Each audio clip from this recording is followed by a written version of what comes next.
പുറത്തുനിന്ന് ഒരുപാട് പ്രഷർ നമ്മളെ നേരിടുന്നുണ്ട് അല്ലേ?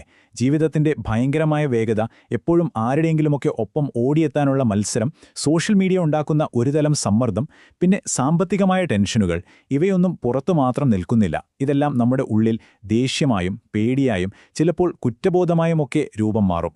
അവിടെയാണ് ആ ഒരു സംഘർഷം തുടങ്ങുന്നത്. ശരി, അപ്പോ അടുത്തൊരു ചോദ്യം ഇതാണ്. ഇങ്ങനെ ദേഷ്യപ്പെടരുത് അല്ലെങ്കിൽ ഇങ്ങനെ വിഷമിക്കരുത് എന്നൊക്കെ നമുക്ക് നന്നായിട്ട് അറിയാം. എന്നിട്ടും എന്തുകൊണ്ടാണ് നമ്മൾ വീണ്ടും വീണ്ടും അത് തന്നെ ചെയ്യുന്നത്? ആവർത്തിക്കുന്ന ഈ പെരുമാറ്റങ്ങൾക്ക് പിന്നിൽ ഒരു കാരണമുണ്ട്. നമുക്ക് ആ ഒളിഞ്ഞിരിക്കുന്ന കാരണം എന്താണെന്ന് നോക്കാം. അതിനുള്ള ഉത്തരമാണ് മെന്റൽ കണ്ടീഷനിങ്. പേരുകേട്ട് പേടിക്കൊന്നും വേണ്ട, സംഭവം സിമ്പിളാണ്. നമ്മുടെ കമ്പ്യൂട്ടറിലോ ഫോണിലോ നമ്മളറിയാതെ ബാക്ക്ഗ്രൗണ്ടിൽ ഓടിക്കൊണ്ടിരിക്കുന്ന ഒരു സോഫ്റ്റ്വെയർ പോലെയാണിത്. നമ്മുടെ പഴയ അനുഭവങ്ങൾ, ശീലങ്ങൾ, നമ്മൾ കേട്ട കാര്യങ്ങൾ, ഇതൊക്കെ ചേർന്ന് നമ്മുടെ മനസ്സിൽ ചില ഓട്ടോമാറ്റിക് വഴികളുണ്ടാക്കി വെച്ചിട്ടുണ്ട്. അതാണ് ഈ കണ്ടീഷനിങ്.